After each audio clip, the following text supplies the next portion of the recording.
güneşin batışına, bir de bana bakışına.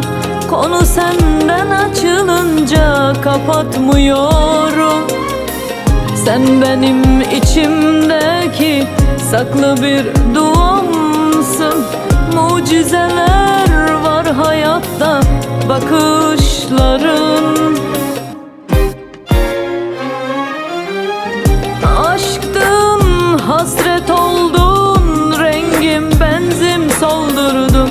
Keşke mesafeler cayır cayır cayır yansa. Ömrüme yazılan hayat filmimde hem yazan hem oynayan yine kendim oldum. Aşktın, hasret oldun, rengim benzim soldurdun. Keşke mesafeler cayır cayır cayır yansa. Ömrüme yazılan hayat filmimde hem yazan hem oynayan yine kendim oldum.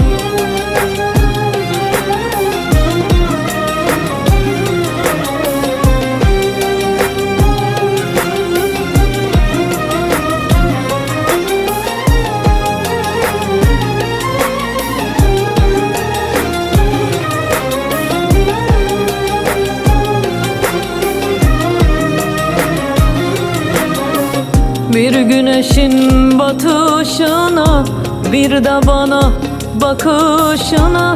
Konu senden açılınca kapatmıyorum. Sen benim içimdeki saklı bir duamsın. Mucizeler var hayatta bakışların. Aşktın, hasret oldun, rengim benzim soldurdun. Keşke mesafeler cayır cayır cayır yansa. Ömrüme yazılan hayat filmimde hem yazan hem oynayan yine kendim oldum. Aşktın, hasret oldun, rengim benzim soldurdun. Keşke mesafeler cayır cayır cayır yansa.